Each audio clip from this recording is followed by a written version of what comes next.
Katie Chonacas, what an impressive young woman. She's an actor. I'll include the IMDb. She's been in some really big films, uh, small scenes with Robert De Niro and Al Pacino, and some bigger scenes with some others. She's voiceover. She has a great podcast. She's a mental health advocate. She has done artwork and poetry. Just very, very impressive. I start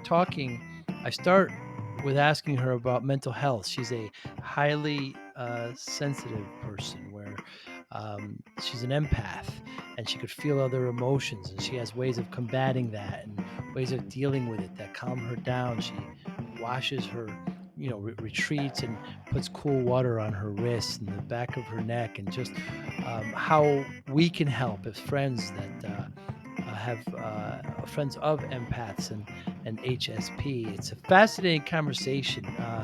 She's just doing so much, and she's very inspiring, and she has a way of expressing herself that's quite unique. It's just everything kind of flows out of her. You just kind of have to start her, and she goes. It's very interesting and very impressive discussion. She's of Greek origin. She carries that proudly. She talks about her grandmother and how she came over to the States. As a son of immigrants myself, I have great appreciation for that. But I really enjoyed this conversation with Katie Conakis. I think you will as well. Thanks for listening. Hi, I'm Joey Pinz. People ask me, how did I lose 130 pounds? The quick answer is always discipline. I started my business, wasn't paying attention to my health, was eating too much, drinking too much sweets. My daughter was born. The next thing I know, I'm pre-diabetic, I have hypertension. I knew something had to change. Discipline. I, like many of you, have faced many challenges in your career, in your family, in your life, in your faith. How did you attack them? How did you approach them? How did you solve them, hopefully? It all had to have some degree of discipline. I'm also asked, how did you found and start a tech business? And it lasted over 25 years. Discipline. I was committed to it, enjoyed technology, didn't enjoy some aspects of it, but knew it was necessary. Discipline. Our podcast mission: how do we use discipline to better ourselves and society? Join me, please, as I talk to interesting people and discuss how they use discipline in their family and their passion and their careers and how it helped them. Our podcast vision: growth through learning from others. Joey Pinz Discipline Conversations. It'll be light and serious. Join us, please. Thank you for consideration. Thank you so much for doing this. I really appreciate it. I don't even know where to begin with you because you are all over the place, quote unquote. Let's talk about mental health. I think it's a great place to start. I think we're not talking about it enough, especially in our country and society. Maybe we're talking about it more than others, but still, I still don't think it's enough. I love you, Joey. Thank you so much for having me on, first and foremost. And it's what I talk, live, and breathe every single day. So, this is a great topic to start on for me. I'm all about mental health. I'm actually dropping an NFT collection for Mental Health Awareness Month. And I'm going to disclose photos, selfies that I took of myself when I was in really low places, wanting to capture the moment in essence so I could sensorially remember like the circumstances where I was and how far I've grown and what I was going and growing through. But the thing about mental health is when I was a kid, I was in a career decision making class, and the when I already knew what I wanted to do, but the program on a chalkboard when we walked in had numbered 1 through 100 words on the board. And out of the 100, we had to select 20. So I wrote Hmm. down the 20 on a piece of paper. And within those 20, we had to then categorize priority. And for me, I put health, because if I put health as number one, I could have everything on the list and everything on that board. Now, I thought I was really insightful and very forward and, a smarty pants. But what I didn't know that I know now that I've known for years, when I reflect on those things, I was thinking about health in terms of my physique, what I put into my body, who I hang around with, what I watch, education, books. I wasn't attuned to neurotransmitters, to the science of behavioral health and mental health, which I am now. And I'm a huge Hmm. advocate for multiple reasons. So let's just start there with understanding mental health and how now as a society, and you bring it up, which is awesome. We hold space for podcasting to share this. But, to talk about mental health is super important. But, back then I was thinking health as in terms of, like my physical health because I ran cross country, right? Very interesting. And you yourself, you're empathic, correct?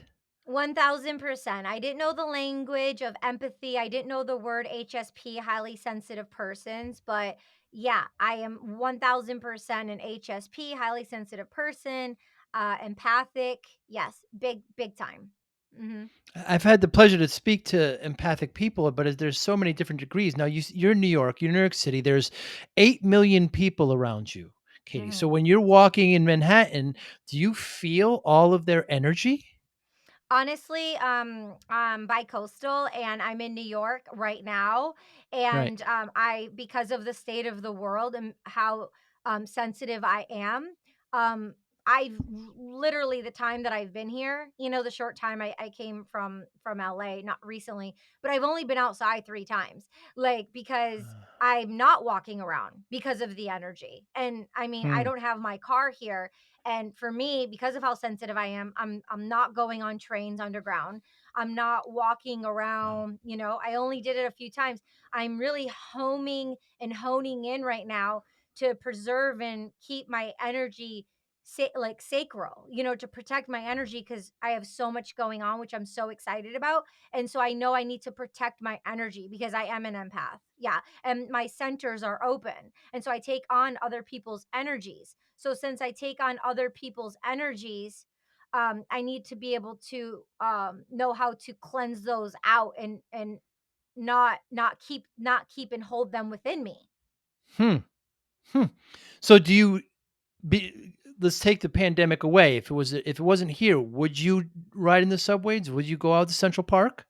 Uh, well, I mean, I was in Central Park 'cause I did a photo shoot, and Central Park is like you can go there now and it's not busy. Normally it's like busy. Right. It's not anymore. New York is totally different now.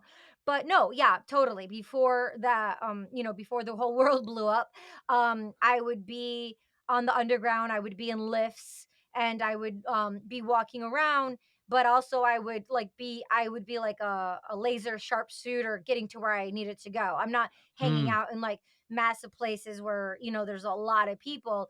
I will like go do my thing, and I would be able to definitely walk around other people and everything like that, but be very mindful of you know which where I stopped and which places I would go into. If it's super super crazy busy, shoulder to shoulder, bumper to bumper, I don't go to those places normally because I'm very sensitive in that way.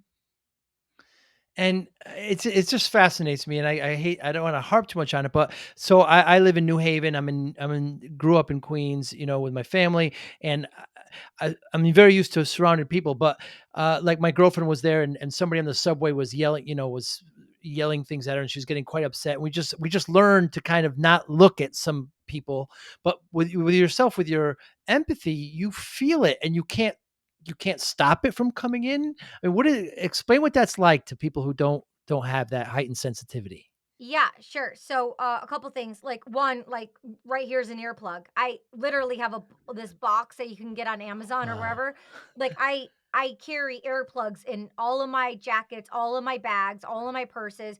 I huh, always have earplugs because I'm very sensitive. So, what I can do is, I can put on the earplugs when I know I'm going on the train or if I'm walking somewhere. These are noise canceling headphones, right? yeah.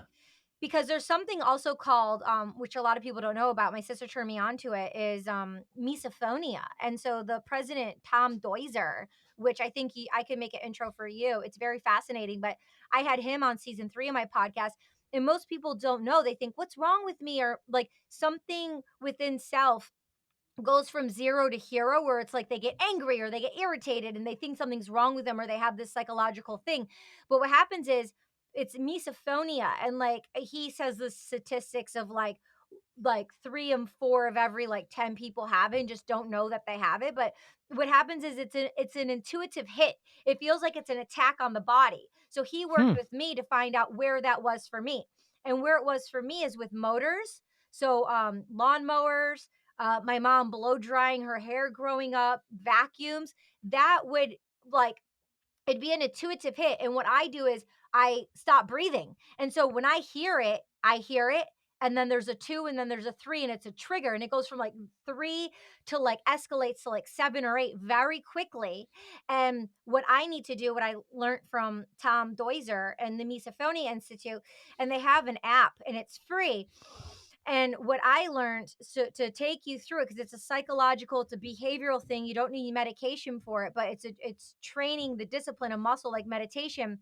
So what I need to do, and everyone's different, but I stop breathing. My throat closes and I stop breathing. So he taught Wow. me scuba breathing. So I'll need to scuba breathe in slow and slow down my breath. And all of a sudden, when I get to that seven and eight, within a couple breaths, I go back down to a three. And I'm like, Hmm. okay.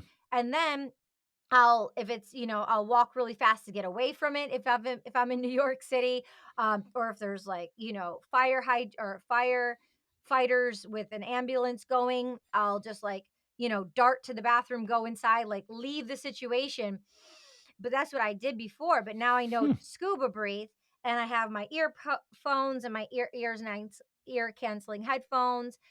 So that was really impactful and helpful, because when you know what's going on, then you know the next steps to take instead of spinning out and not understanding what's going on and hyperventilating.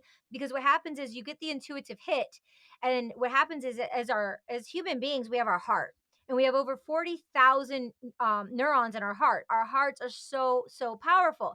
And Wow. as a collective, as human beings, that's how we identify as humans. That's what happens. And the second thing that comes after that is our central nervous system. So, based on where we were in the mother womb, how our mothers were in prenatal, that's how the development of our nervous system happens. And so a lot of people do acupuncture and different things to realign their nervous systems, right? And so that when we get that intuitive hit, it's our nervous system going, whoa, like that.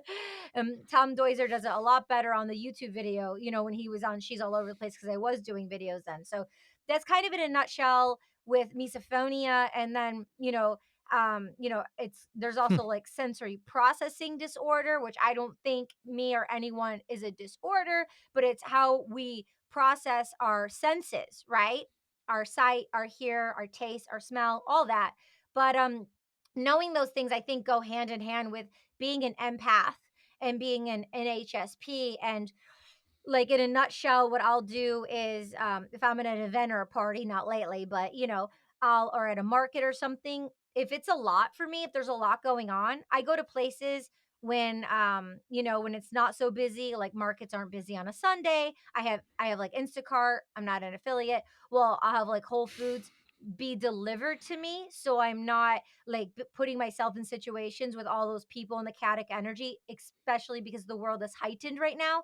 But what I'll Hmm. do is, like, when I am at an event or a party or something, I'll just go to the bathroom and I'll run cool water under my wrists. I saw that. Yeah, or I'll put it, like, on the back of my neck or on my face. I'll do things like that, to support me, and I share that with people who maybe are energy sensitive as well. And what does that do exactly to you once you do that? In your wrist and the back of your neck. What is it doing to you?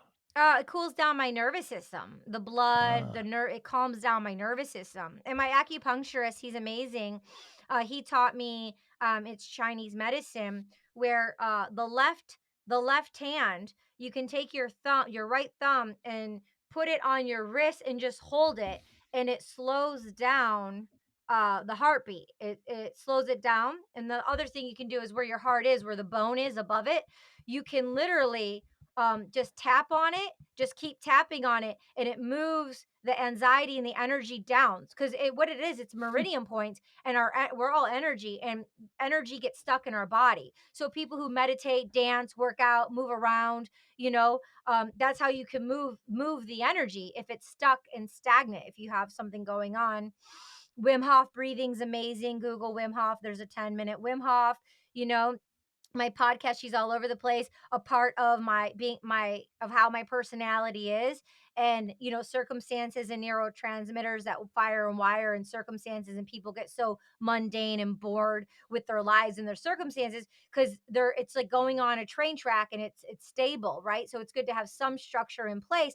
But also me traveling the world and going all over, because if I'm seeing you doing this, for like maybe 30 days, maybe it probably would stay very exciting, but maybe you get used to it, right? But if you're traveling and you're mingling with different kind of people and interested in different kind of things, you're not putting so many eggs in one basket to start projecting your insecurities and fears and frustrations onto another person or circumstance or project, because you're involved Hmm. in so many. So you're at the heightened best of the energies of the excited to add the value of the creativity, before we in the creative chakra, before we get so analytical in our minds and start judging ourselves and other, and start thinking too much about it. So it's good to like start messy. If we don't know what we're doing, have hard stops, like here it is, and just keep on trucking. And that's what life is about: curation, creating. That's why we're here, to create. It's not about a projective outcome of how some illusion thing in our mind, which is controlled, how the outcome should be. It's a target of how we want it, of how maybe we want the outcome. But then it's the unexpected pleasures and the gifts of life, of the unknown, of what happens on the journey, and to be able to embrace that and be kind with ourselves and people that we're involved with on a personal and professional level with projects, so we can just like say, oh, this is what happened, oh, that's kind of funny, or this would happen, oh, we don't want that, get rid of that. But not take it so hard and so personal, and just keep growing and keep creating. We're not taking it when we go. We're not taking any of it when we go. When you we know you leave, yeah. know what I'm saying? And what can we do? What can friends do to help and support our other friends that have HSP that may not know they have it, or do know they have it but haven't shared it with us? What can we do to friends to support that? Yeah, I just did a podcast 2 weeks ago with the HSP expert. And so join her Facebook community, listen to the podcast. We go in depth on there. She mentioned a book on there. And then I know of a book called HSPs. It's this author named Elaine that I read in 2014. So those are, some great tools for people who think they might have HSP, Hmm. to read those books and to listen to that podcast episode. I can send it to you so you can put it in the show notes if you want, for people to just be able to click and get to it easy. Yeah, will do. And your background is so fascinating, Katie, and what you've done at such a young age, acting, filmmaking, voiceover, author. I had the great pleasure of going through your poetry book that's out now, and the photos on it are just captivating with your grandmother and absolutely. And I guess my question is, where how did you get all this talent? I guess really, how are you able? But I think people have it. I think people may have talent, but they don't really know how to focus it and to be able to put it in places like this. I congratulate you for that and applaud you. Thank you. I am so grateful you brought all that up. And I just want to say the attributes and the instinctual place that I go to is, I remember, like, first and foremost, Don Miguel Ruiz has the Four Agreements, which I'm sure you know about the book, The Four Agreements. He also has another book called Mastery of Love.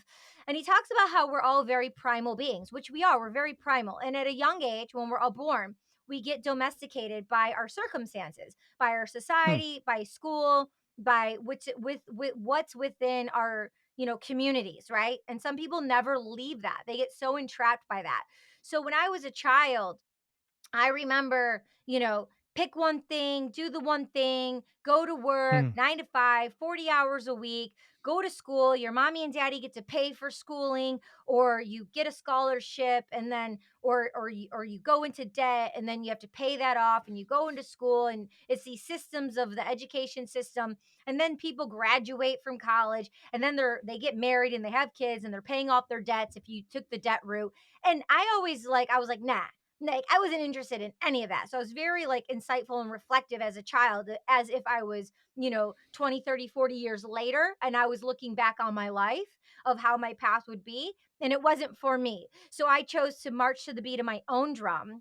And I chose, okay, yeah, I might want to be famous and like everyone in the world know me and be a humanitarian and help people and all that. But for me, most importantly, I wanted to make an impact and I wanted to experience the gift of why I was here on the planet before I could gift life to another. If it's within my cards, being, a female, being able to birth a child, from my womb, like, okay, adopting's one thing, but if I'm supposed to have the motherhood experience of having my own child, before I knew, like, once you have a child, like I heard, your life's different and it's all about them, not you. So I'm like, well, before I do that for someone else, how about I enjoy why the gift was given to me? So I Hmm. wanted to experience why the gift was given to me. And I wanted to experience everything I was interested in because, like, I didn't want to have regrets and shame and blame and projection for myself and then onto my near future kids if it's meant to be, to say, hey, I really filled up all my cups and I'm overflowing and I did my best,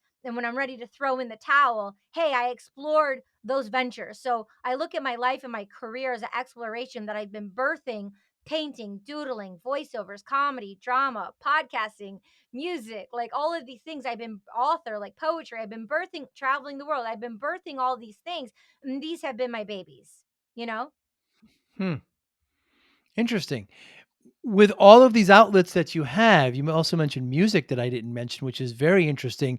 Um, do you consider all these disciplines art or science? And is there I'm assuming you're still gonna say art, but is there any science involved at all in the delivery of those outlets? Yeah, I mean, it's a great, great question and a great way to put it. And it is all over the place. So I had to hone in even more, which leads me to one. Um, I work with a scientist, Eric Thompson, over at Subtle Energy Sciences. You can look at his website and his Instagram. And I was like a kid in a candy store. He sent me over solfeggio healing frequencies, and I chose for each music project and EP I was putting out 639 hertz healing frequencies. I needed to forgive myself. I needed to forgive my partner, my family, people in my industry. I felt on a planetary level, we all needed a lot more forgiving of one another in 2020. So I released Hmm. hypnotic energy with 639 healing frequencies, so phagio healing frequencies that a scientist put into the music. And then months later, my vessel, my heart, my spirit, my soulful journey as an artist and as a human went to 396 healing frequencies, which removes guilt and fear. So after doing a lot of work of forgiveness, my vessel moved into, removing the guilt and the fear.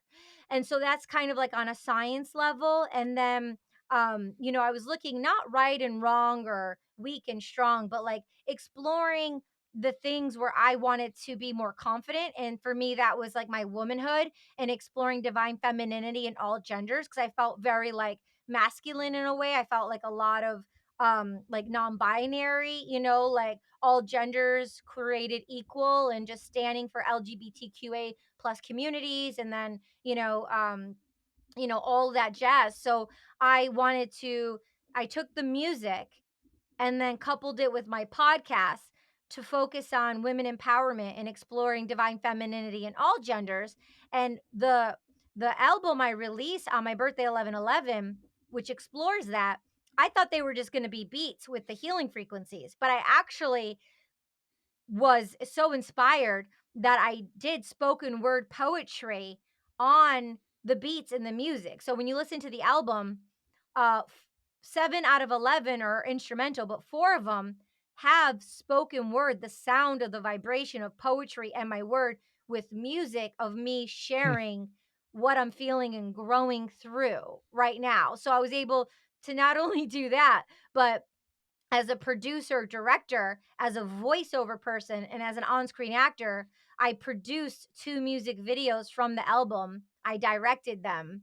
I had a cinematographer shoot them and so I and I'm a voiceover actor, so I wanted, brands and people to see me as an actor so they can have an imagination to call my to so directors and producers could call my team to hire me in their TV shows and films, and the voiceover clients can hear my voice to have me on their projects and brands as well, and then be able to be creative through art. So that's how I've kind of made them all go together. In addition, I'm taking all of it and I've pivoted into Web3, and I'm releasing all of them as NFTs, non fungible tokens on the blockchain.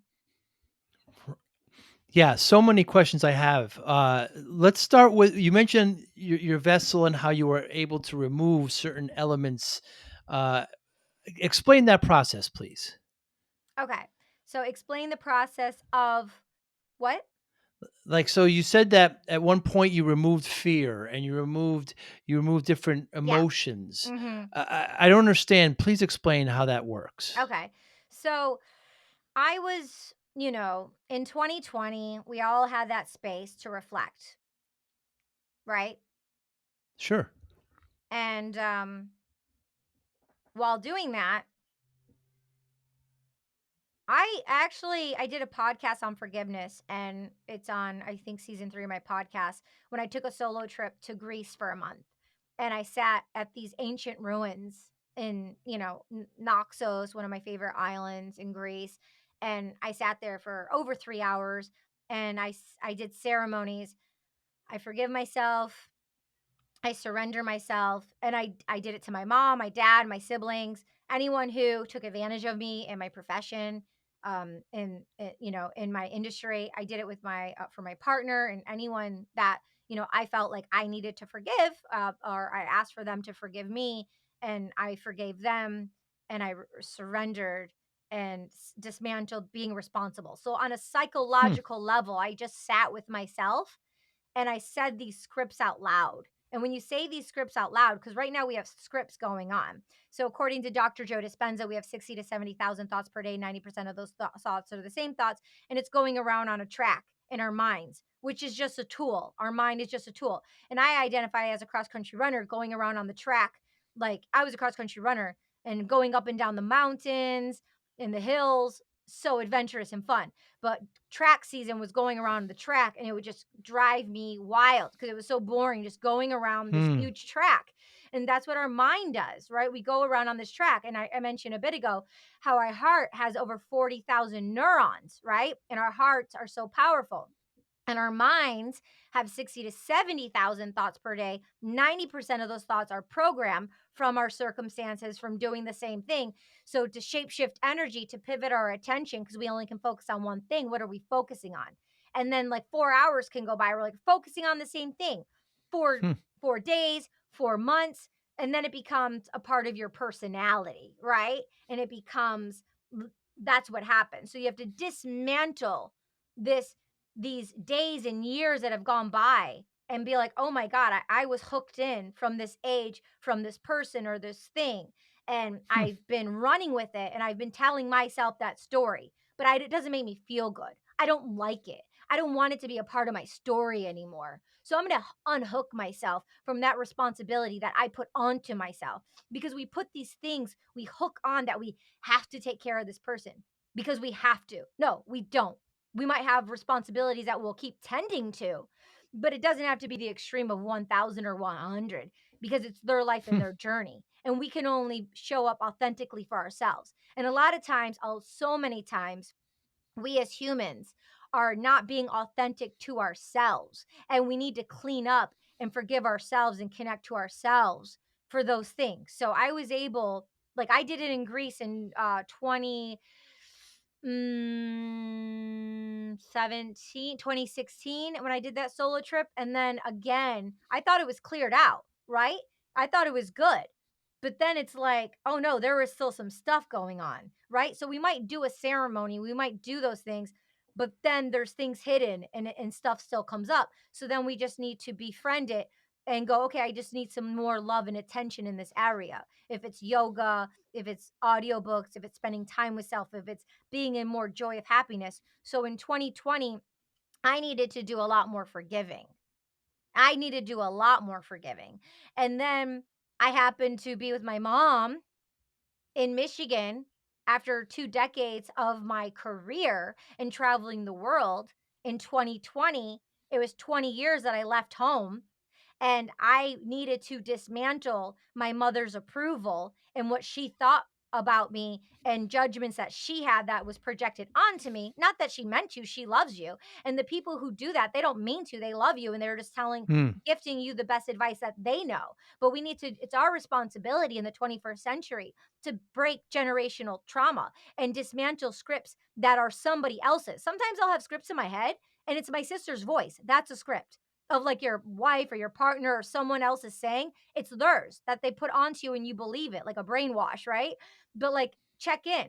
Like when, you know what I mean? So it was wild because I was exploring removing guilt and fear that I took on from other people who have the best intentions in their heart center for me, but they're not aligned with themselves. How are other people who aren't aligned with themselves projecting what you should be doing? And so, so it was my mom's birthday. So in homage to my mother, I actually told them this stuff and I celebrated with my mother.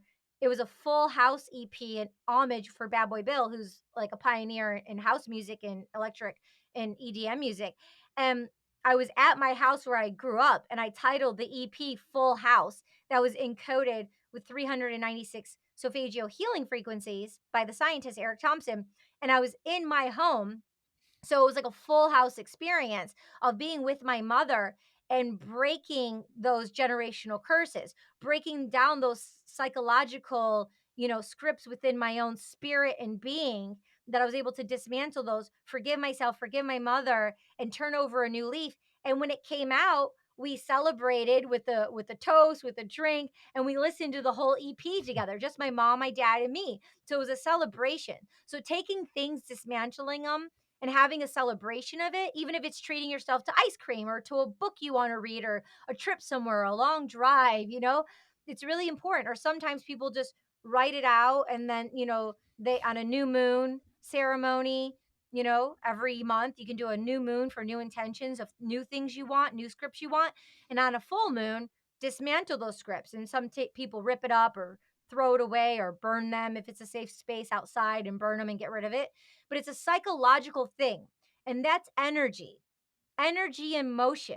The psychological aspect of our thoughts, where our neurotransmitters fire and wire new collective consciousness, is energy. That's a thought that turns into form, that turns into matter. So if you want to dismantle, you need to unfire and unwire those unhealthy thoughts and habits and call yourself out in a beautiful way. I'm not going to say this. 10 minutes later, I'm saying this. Oh, you're not going to say that anymore, and replace it 4 years later. Oh, I'm doing this thing I said I didn't want to do. Hack it, and make it an interpersonal fun challenge with oneself to do so. Not, oh my God, Katie, you did that again, which I did. Oh my God, someone didn't do what I wanted to do. Off with his head. No. Oh, this was supposed to be a 9-minute video. It's an 18-minute video. They put two web series into one. I already had my SEO person. I already like scheduled it. It's already up on YouTube. I'm not going to slam the editor for getting it wrong because I was busy and I didn't take the chance to go through them before they were uploaded to finalize it as a producer, as a creator of my baby and my project. No, you forgive yourself, you forgive the thing, and you just start messy, you keep it, and you keep going. Because if you're such a perfectionist with this imposter syndrome that a lot of us have, the root of that is just insecurity. When we're so perfectionist and we're so insecure about things being a certain way, it's the insecurity. But if you're like, I mean, look at how I am right now. Look how I showed up. I am not hair and makeup done. I am rolling with it. I'm showing up, but I'm being true to me and I'm being true to you. And I'm like, yo, hey, I'm having a day. But people can see me and like this and see that this is happening. Yeah, I can get on the red carpet. I can get glam for the photo shoots and all that. But also, like, this is how I'm rocking and rolling. And I feel good about it. So let's get back to that. And with lastly on this topic or this one thing, um, I during the pandemic, and I was so inspired, I did a podcast on it, right after I watched the Billie Eilish documentary, and it made me so Wonderful. angry. Yeah, Why?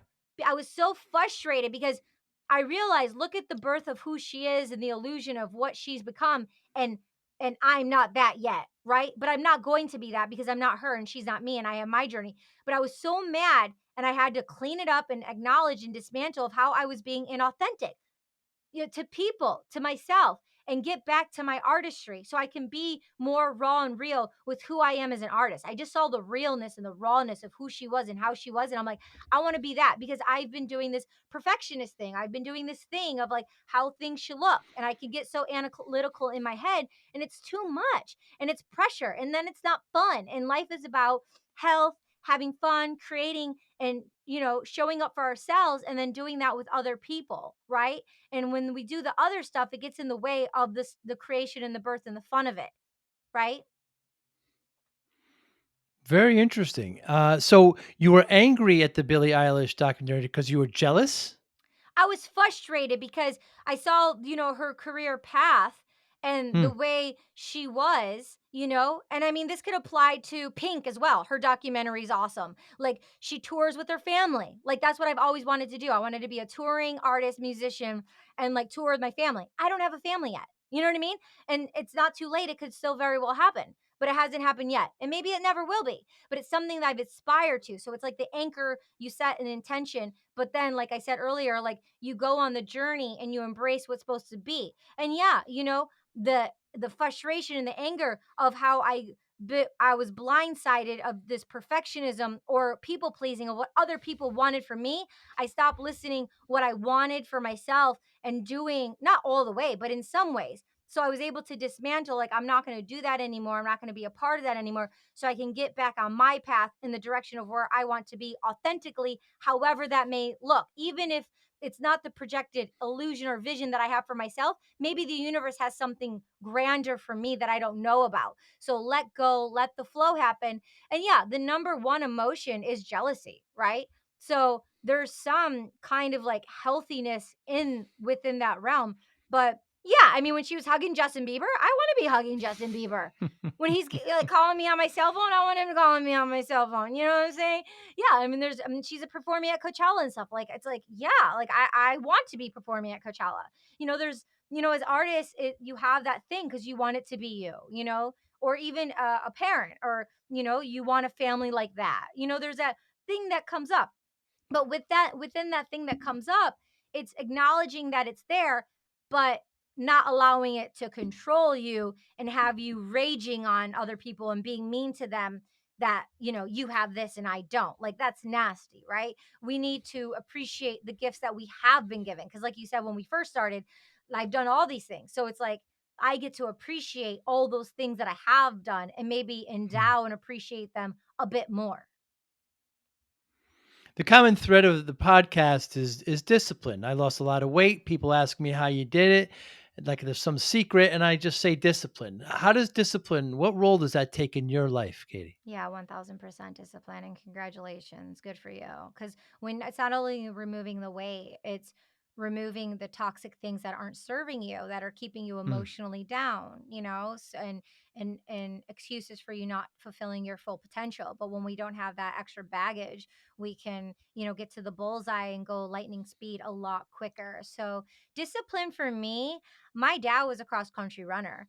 And so he turned me on to cross country running. And so found out about short term, medium term, long term goals through cross country running, which is how Hmm. I'm such an awesome coach because I've had coaches my whole life, and my dad being my number one coach, and me having, short term gratification, medium term, and long term. And so while I'm going for these macro goals and these long term goals, I make sure I celebrate the going for an ice cream, going for a walk, like going to like a Broadway show, and celebrating those short term, gratifications along the way to keep fueling me.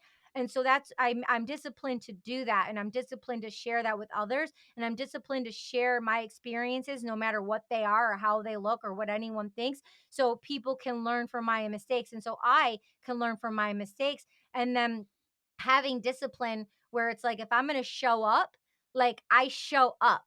And even if I'm not at my 100%, I can show up like how I'm showing up right now. I'm showing up how I can show up. And that's being true and authentic. But the point is, you show up and everything else falls into place. And so for me personally, I love commitments.